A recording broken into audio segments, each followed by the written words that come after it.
Bismillahirrahmanirrahim. Assalamualaikum warahmatullahi wabarakatuh. Alhamdulillah wa afdalus salati wa atammut taslimi ala sayyidina Rasulillah wa ala alihi wa sahbihi wa mawalah wattaba'a hudah, amma ba'd. Kaum muslimin dan muslimat jamaah salat maghrib yang insyaallah dimuliakan oleh Allah Subhanahu wa taala, segala puja dan puji syukur mari kita persembahkan kepada Allah Subhanahu wa taala yang terus memberikan kita nikmat termasuk turunnya hujan, dan disunnahkan saat turun hujan semacam ini untuk membaca doa sayyiban nafi'ah, sayyiban nafi'ah, sayyiban nafi'ah. Semoga hujan ini membawa keberkahan, membawa manfaat, dan kita harapkan setiap rintik hujan ini kelak menjadi saksi akan kehadiran kita di majlis ini insyaallah. Amin ya rabbal alamin. Salawat beriring salam tercurahkan kepada Nabi Agung Baginda Muhammad sallallahu alaihi wasallam. Semoga kita semua mendapatkan syafaatnya kelak di hari kiamat. Amin ya rabbal alamin. Langsung saja kita pada malam hari ini akan mengkaji hadis yang ke-16 dari 100 hadis yang akan kita baca insyaallah. Qala al-musannifu hafizahullah wa nafa'ana Allah bi'ulumihi fid dunya wal akhirah. Pengarang buku berkata, semoga Allah senantiasa menjaga beliau dan memberikan keberkahan ilmunya untuk kita semua. Amin ya rabbal alamin, di dunia dan akhirat. An Abi Hurairah radhiyallahu anhu qala, dari sahabat Abu Hurairah berkata, qala Rasulullah sallallahu alaihi wasallam, Rasulullah sallallahu alaihi wasallam bersabda, lamma khalaqallahu Adam wa nafakha fihi ar-ruha atas. Kata Rasulullah, tatkala Allah menciptakan Nabi Adam, kemudian meniupkan ke dalam jasadnya ruh, Nabi Adam bersin. Kata Rasulullah, tatkala Allah menciptakan Nabi Adam, kemudian meniupkan ruh, dalam keterangannya saat ruh itu sampai kepala, saat itu Nabi Adam bersin. Nabi Adam bersin. Faqal, Nabi Adam mendapatkan ilham dari Allah untuk mengatakan alhamdulillah, alhamdulillah. Fahamidallaha biiznih. Nabi Adam memuji Allah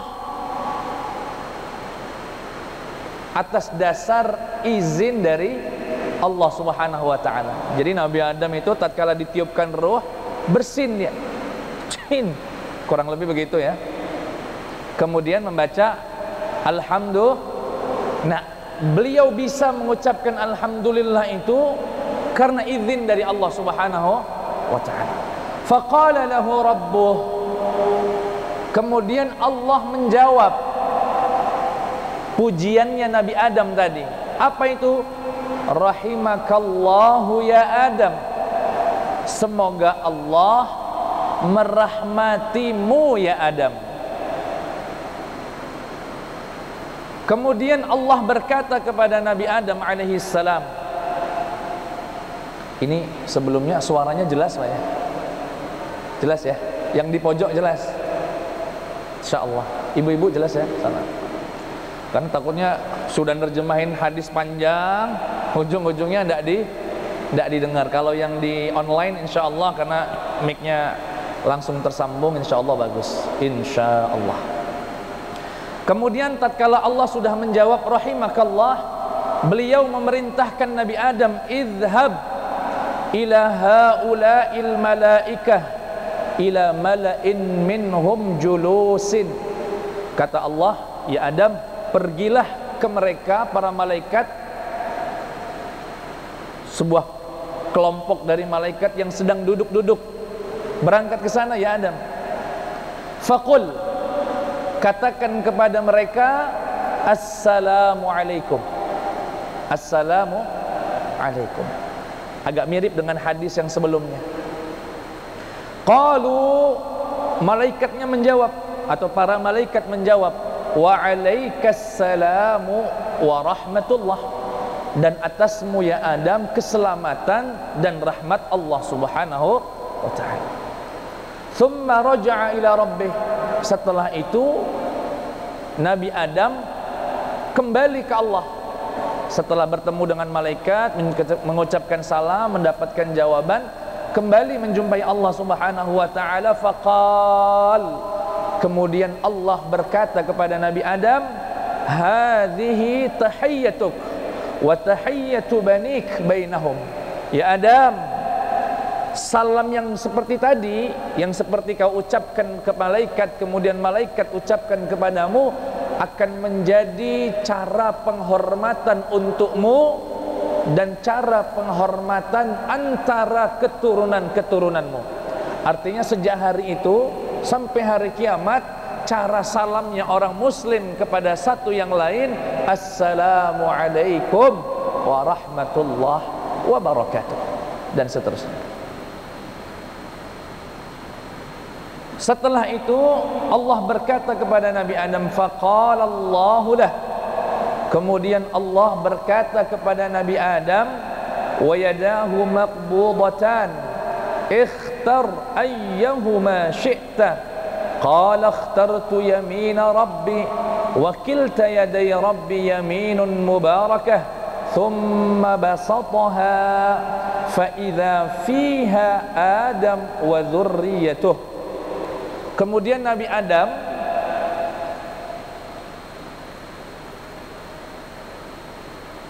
diperintahkan oleh Allah suruh memilih sebelah kanan atau sebelah kiri. Maksudnya sebelah kanan atau sebelah kiri, atau sesuatu yang ada di sebelah kanannya atau sebelah kirinya.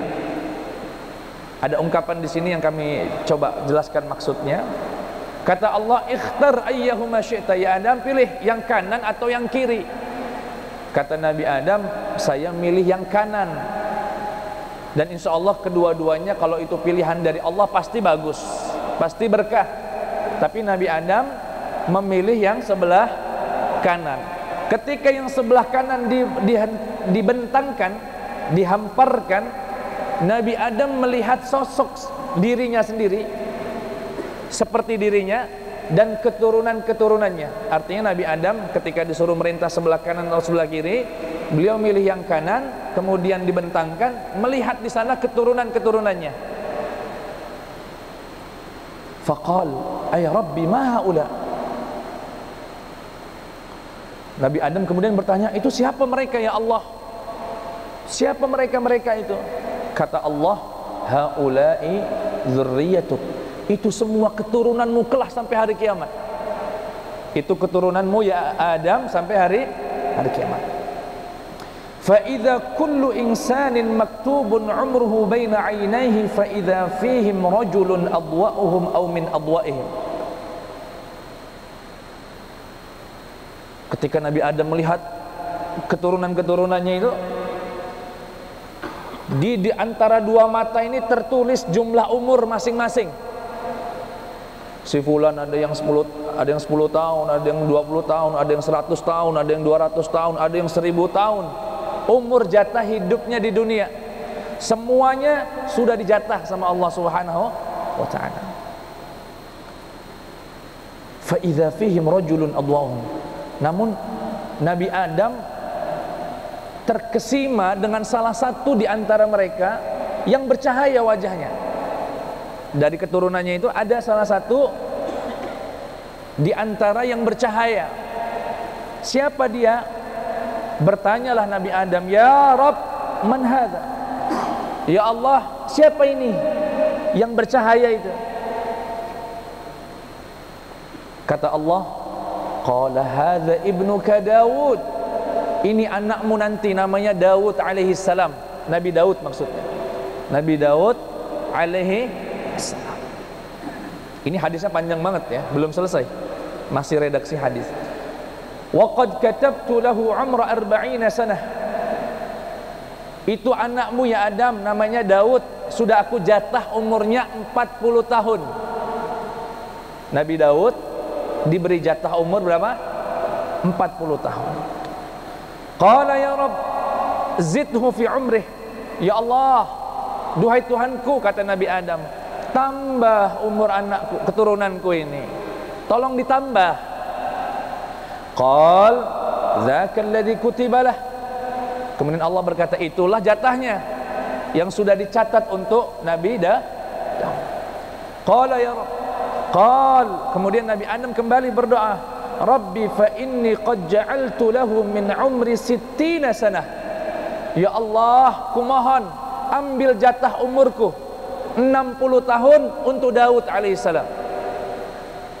Dan jatahnya Nabi Adam 1000 tahun. Jatahnya Nabi Adam 1000 tahun.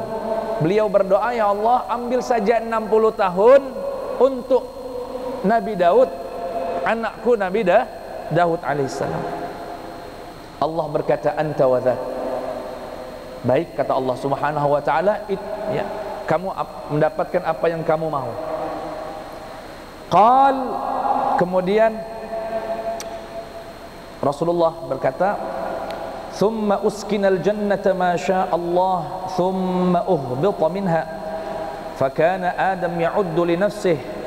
Kemudian Nabi Adam setelah itu dimasukkan ke dalam surga dengan waktu yang Allah kehendaki, kemudian diturunkan dari surga, dikeluarkan dari surga.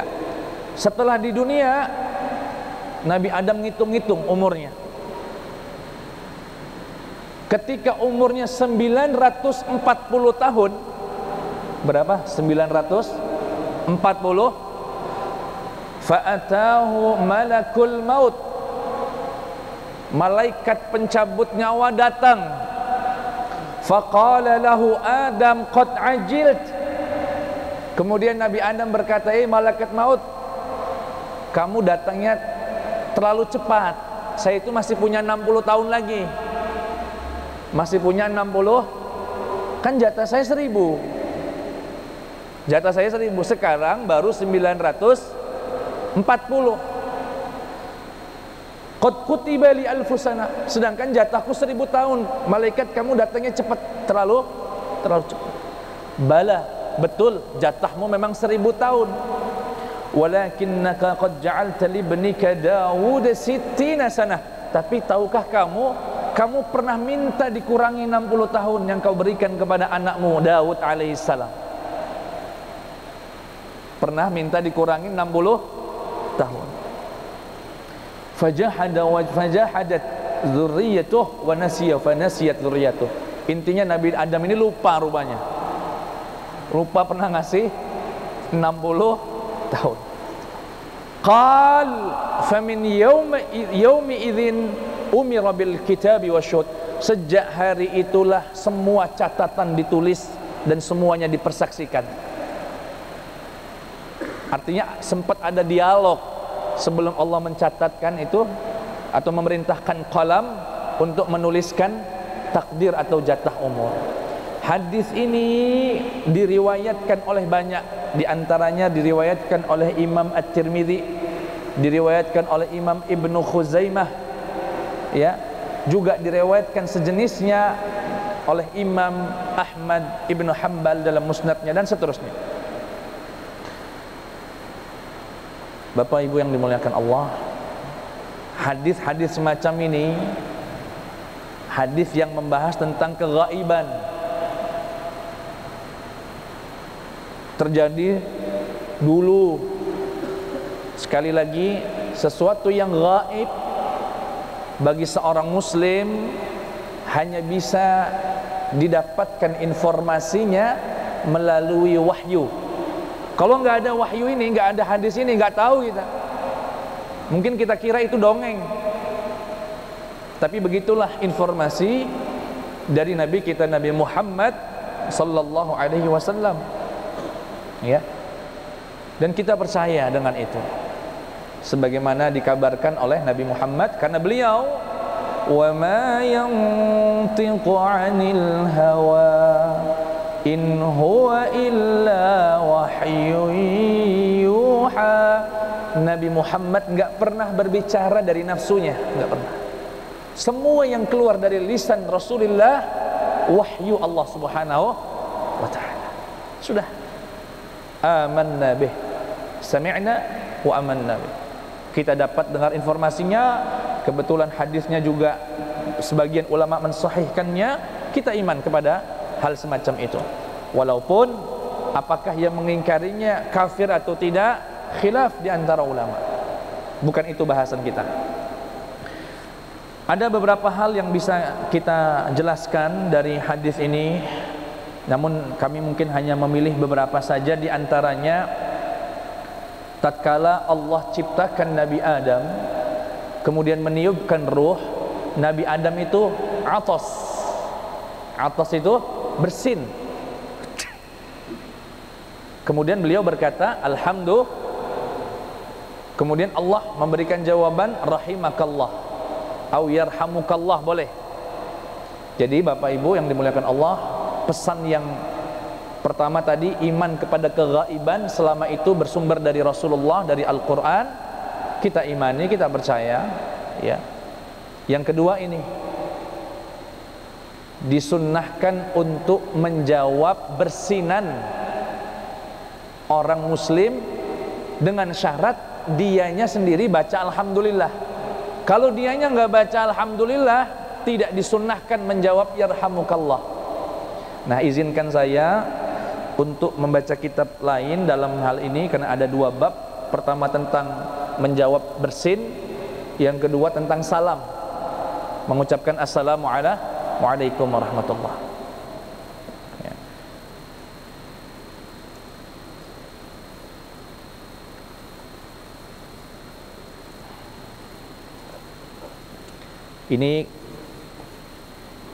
Ini kitab Al-Adhkar karangan Imam An-Nawawi, buku paling lengkap yang ditulis di abad ke-7, kurang lebih 800 tahun yang lalu. Ya, kitab ini oleh Imam An-Nawawi. Saya baca sepenggal-sepenggal saja beberapa poin terkait tentang menjawab bersin ini, ya, bersin dan adab-adab saat bersin. Yang pertama, qult, kata Imam Nawawi rahimahullah, ya,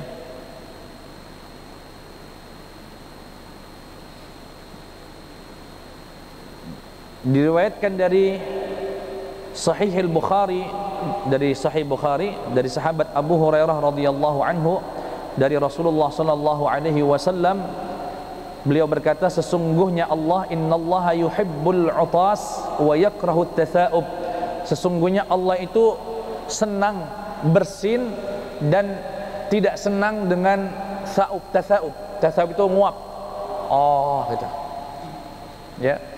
Fa idza atasa ahadukum, jika salah satu di antara kalian bersin, begitu ya. Kemudian wahamidallah, kemudian mengucapkan alhamdulillah, kana haqqan ala kulli muslimin sami'ah an yaqula lahu yarhamukallah. Kalau dia bersin kemudian baca alhamdulillah, maka siapapun yang mendengarnya disunnahkan untuk mengucapkan doa yarhamukallah atau rahimakallah. Itu sunnahnya. Adapun tatha'ub, nguap, fa innama huwa minasyaitan, itu dari syaitan. fa idza tatha'aba ahadukum falyaruddahu mastata'. Jika kalian benar-benar enggak tahan lagi nguapnya, tahan semampunya. Jangan tahan, ditutup. Itu sunnah dari Nabi Muhammad sallallahu alaihi wasallam. Pertanyaannya, Imam Nawawi menukilkan pendapat ulama, kenapa kok bacanya alhamdulillah? Kenapa alhamdulillah? Kenapa enggak astagfirullah misalnya, atau enggak subhanallah? Tapi yang disunahkan alhamdulillah.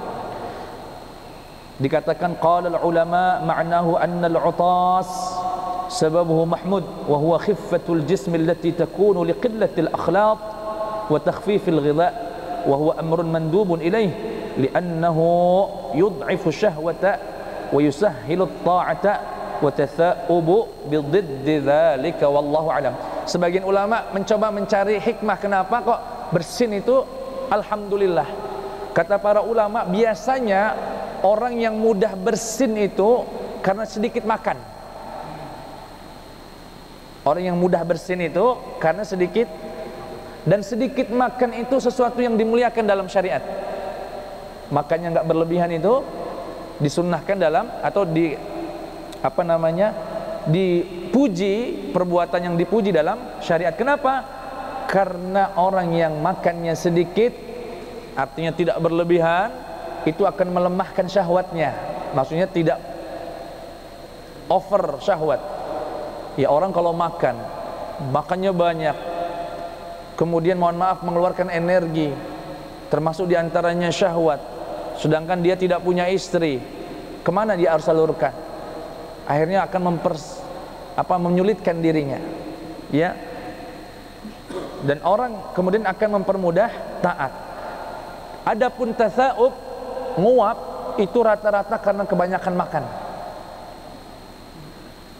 Kebanyakan, dan Allah nggak suka itu. Karena itu dari syaitan. Adapun itu alasan yang disampaikan oleh Imam Nawawi yang beliau tukilkan dari para ulama, walaupun kami juga pernah membaca beberapa referensi lain. Kenapa alhamdulillah? Ada yang mengatakan rupanya jantung ini berhenti hanya dalam dua kondisi. Satu, ninggal. Ya, kalau meninggal ya jantungnya kedua, jantung itu berhenti sedangkan dia masih hidup saat bersin. Itu saat itu jantung berhenti, sedangkan jantung berhenti itu salah satu tanda kematian. Tanda kematian. Makanya kalau orang bersin berkali-kali sakit di bagian dada itu. Nah, sehingga ketika dia berhenti dan itu seakan isyarat akan kematian, lalu dihidupkan kembali, didetakkan kembali, seakan orang muslim bersyukur, alhamdulillah masih diberikan kesempatan hidup. Jadi berhenti, kemudian Allah izinkan jantung itu untuk kembali berdetak, dan itu patut untuk disyukuri. Dan syukur itu kita utarakan dengan alhamdulillah. Ya. Dan beliau juga di sini memberikan beberapa alasan kenapa bacanya alhamdulillah, ya. Wal hikmah, kata beliau, rupanya ini alasan dalam kitab yang satunya, ya. Annal utasa daf'un lil adza, bahwasanya bersin itu merupakan refleks pada tubuh untuk menghalangi sebuah hal yang dapat merusak otak. Jadi rupanya ada sesuatu yang proses terjadi dalam pikiran kita, otak kita, semacam bisa dikatakan penyakit, virus, dan itu bisa dihalangi dengan bersin. Sehingga orang kalau habis bersin itu enteng malahnya. Betul nggak, Pak? Ya, kalau kita habis bersin tuh lega. Bahkan kalau nggak jadi bersin tuh kayak ada jengkelnya, ya. Hilang nikmat bersin itu. Ya. Kata beliau, annal utasa daf'un lil adza min ad-dimagh alladhi fihi quwwatu dzikri wal fikr. Sesungguhnya bersin dapat menghalangi sebuah penyakit yang dapat merusak akal, sedangkan akal itu sumber ingatan dan pikiran, sehingga wajar kemudian jika ia bersyukur atas keselamatan dari otaknya tersebut lantaran bersin dan mengucapkan alhamdulillah.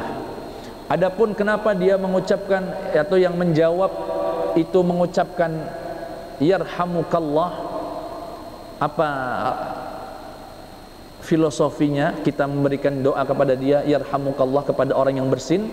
Innal 'atisa yanhallu kullu 'udwin fi ra'sihi wa ma yattasilu bihi minhu al-'unuq wa nahwuhu faka'annahu idza qila lahu rahimakallah ka'anna ma'nah a'tahu Allah rahmatan yarji'u biha bidzalika al-'udwu ila halihi qabla al-'utas wa yuqimu 'ala halihi min ghairi taghyir.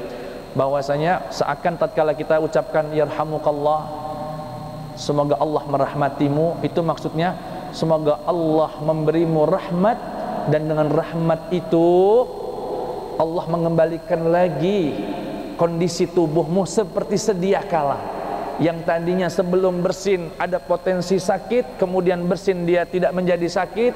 Yang tadinya lesu sebelum bersin, setelah bersin menjadi agak sedikit semangat. Itu semoga menjadi rahmat Allah Subhanahu wa ta'ala. Yarhamu Allah. Ya.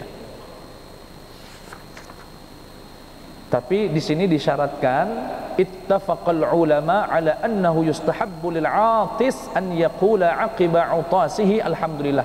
Ya, ulama sepakat bahwasanya yang bersin itu dianjurkan untuk mengucapkan alhamdulillah. Yang enggak mengucapkan alhamdulillah atau mengucapkan tapi tidak terdengar, bagi yang orang lain tidak disunnahkan menjawab yarhamukallah. Jadi syaratnya dia mengucapkan alhamdulillah dan terdengar, baru kita menjawab dengan yarhamukallah jika satu orang laki-laki. Kalau perempuan yarhamukillah.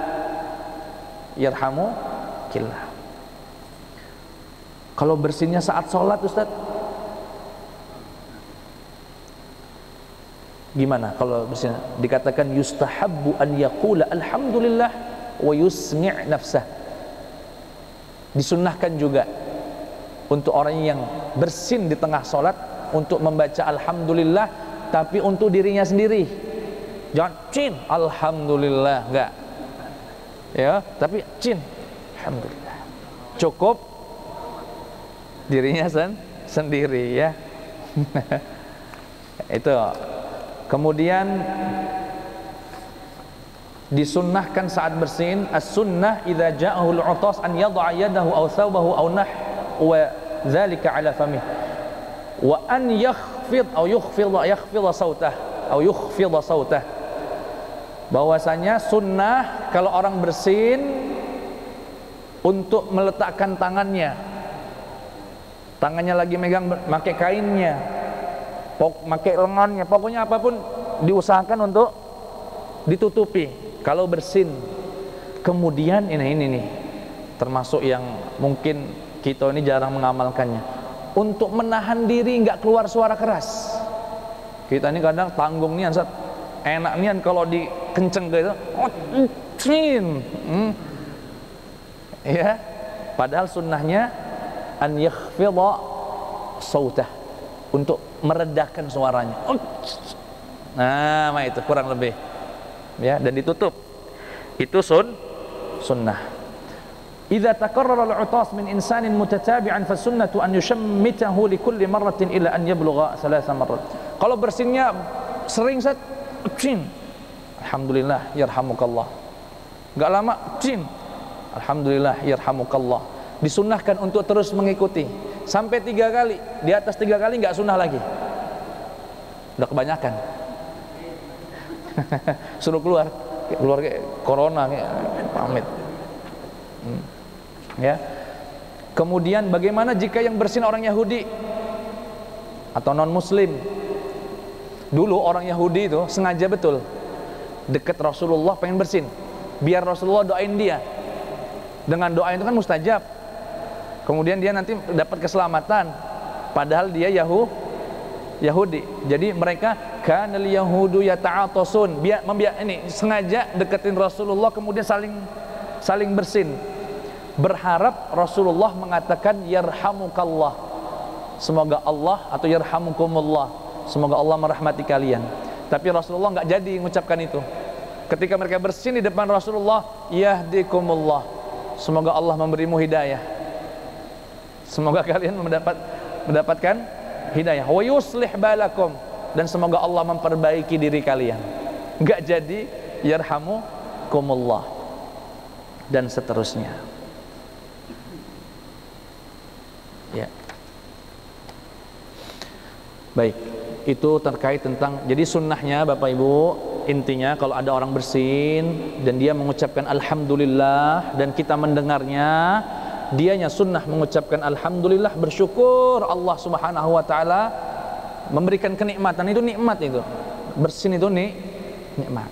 Kemudian kita yang mendengarnya mendoakan saudara kita, yarhamukallah. Kemudian yang bersin dianjurkan mendoakan lagi, yahdikumullah wa yuslih balakum, semoga Allah memberi kalian juga petunjuk dan memperbaiki diri kalian. Semoga dihafal ya. Alhamdulillah, yarhamu, yang bersin yahdikumullah, yahdikumullah, wa yuslih balakum, wa yuslih balakum, yahdikumullah wa yuslih balakum. Yang kedua terkait salam. Di sini Nabi Adam alaihissalam diperintahkan untuk menemui malaikat dan memberikan salam. Nah, dalam kesempatan ini kami juga coba akan membaca dari kitab Al-Adhkar ini tentang bab salam. Bagaimana cara salam yang betul, yang sempurna itu assalamualaikum warahmatullahi wabarakatuh. Walaupun pertama itu paling sempurna.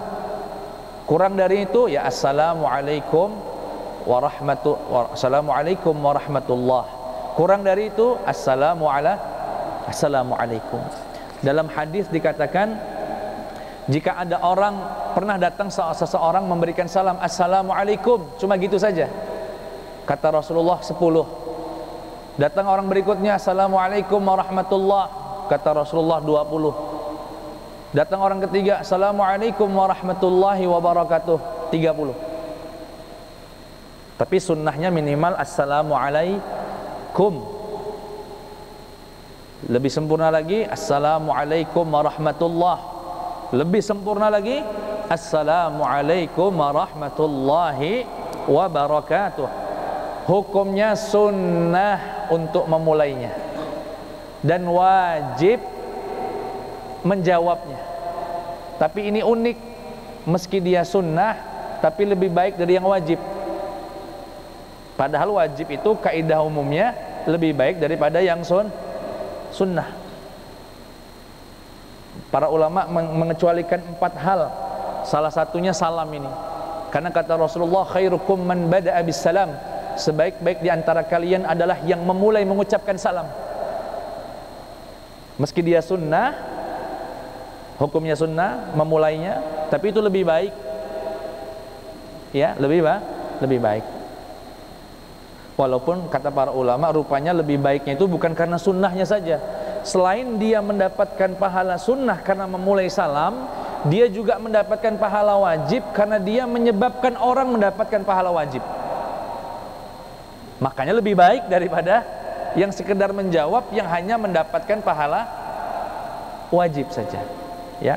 Kemudian wa aqallus salamil ladzi yasiru bihi musalliman muaddiyan sunnatas salam, minimal memberikan salam itu harus dengan suara yang terdengar. Enggak boleh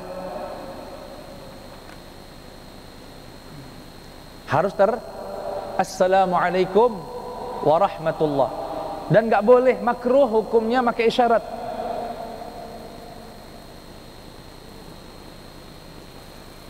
Tapi kalau nggak kedengaran gimana pas terlalu jauh misalkan, ucapkan saja assalamualaikum warahmatullah.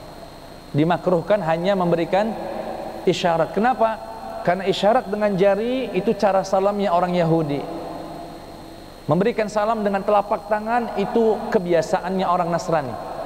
Dan Rasulullah memerintahkan agar kita menyelisihi mereka semua. Sehingga kalau jangan coy.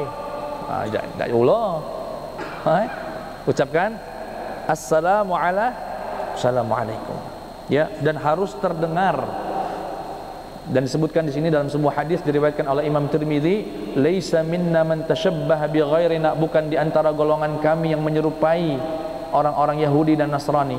Jangan kau serupai Yahudi dan Nasrani di mana mereka salamnya orang Yahudi dengan isyarah dengan jari jemari mereka. Adapun salamnya orang Nasrani dengan telapak tangannya. Ya, ucapkan assalamualaikum warahmatullahi. Dan sebetulnya banyak sekali bab salam ini, hampir 20 halaman ya. Cuma ada beberapa poin saja yang ingin kami sampaikan. Bagaimana jika ada orang mengucapkan salam ya,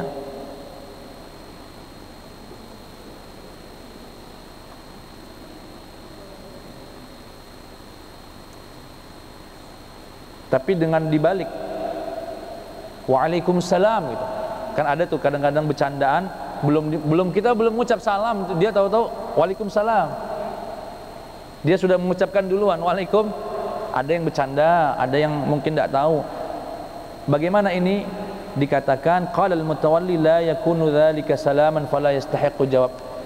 Itu tidak disebut salam dan enggak berhak mendapatkan jawaban.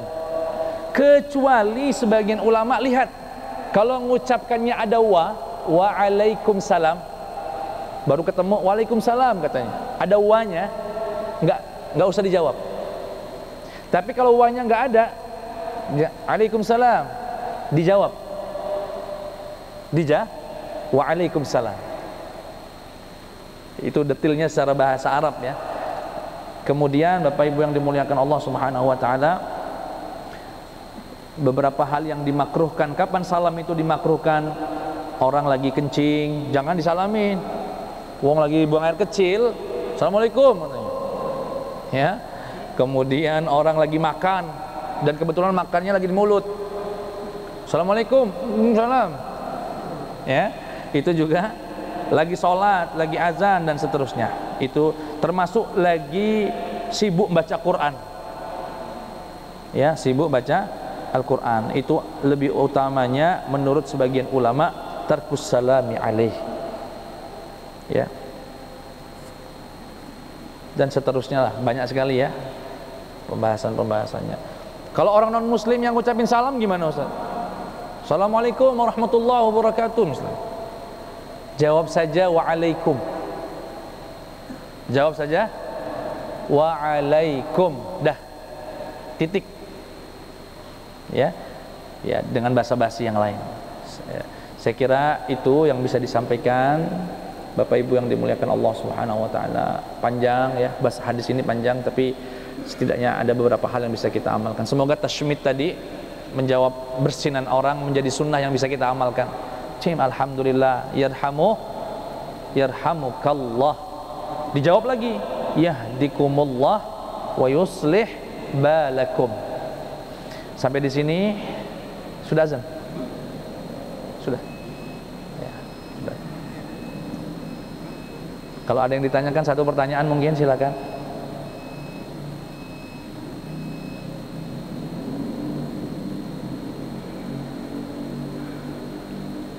Cukup ya, sudah azan ya. Itu saja, kurang lebihnya mohon maaf kepada Allah, mohon ampun. Dan melalui video ini atau akun ini kami ingin ucapkan terima kasih kepada jamaah mungkin sedang menonton. Alhamdulillah Bapak Ibu, kami tim dakwah kami mendapatkan bantuan dana untuk membeli laptop baru. Ya, hampir 20 juta. Alhamdulillah, agar terus Bapak Ibu mau dukung dakwah kami, kita sama-sama nata'awan 'alal birri wat taqwa, tolong menolong dalam kebaikan. Saya enggak punya dana besar, Allah cuma titipkan sedikit ilmu, ingin kita berbagi. Mungkin Bapak Ibu ada yang termasuk yang menonton punya diberikan kelebihan rizki, ingin berdakwah, kita gotong royong, saling tolong menolong. Saya ucapkan terima kasih, semoga yang bersedekah atau menghibahkan ini Allah angkat derajatnya bersama keluarganya, ya Allah limpahkan rezekinya dan diberikan kesehatan. Begitu juga dengan Bapak Ibu yang memberikan dukungan baik secara material ataupun secara nasihat moral dan sebagainya. Terima kasih. Kami nggak jadi repot lagi, biasanya bawa PC, bawa CPU, gotong. Ini cukup dengan laptop. Alhamdulillah. Terima kasih sekali lagi. Dan akhirul kalam, assalamualaikum warahmatullahi wabarakatuh. Waalaikumsalam.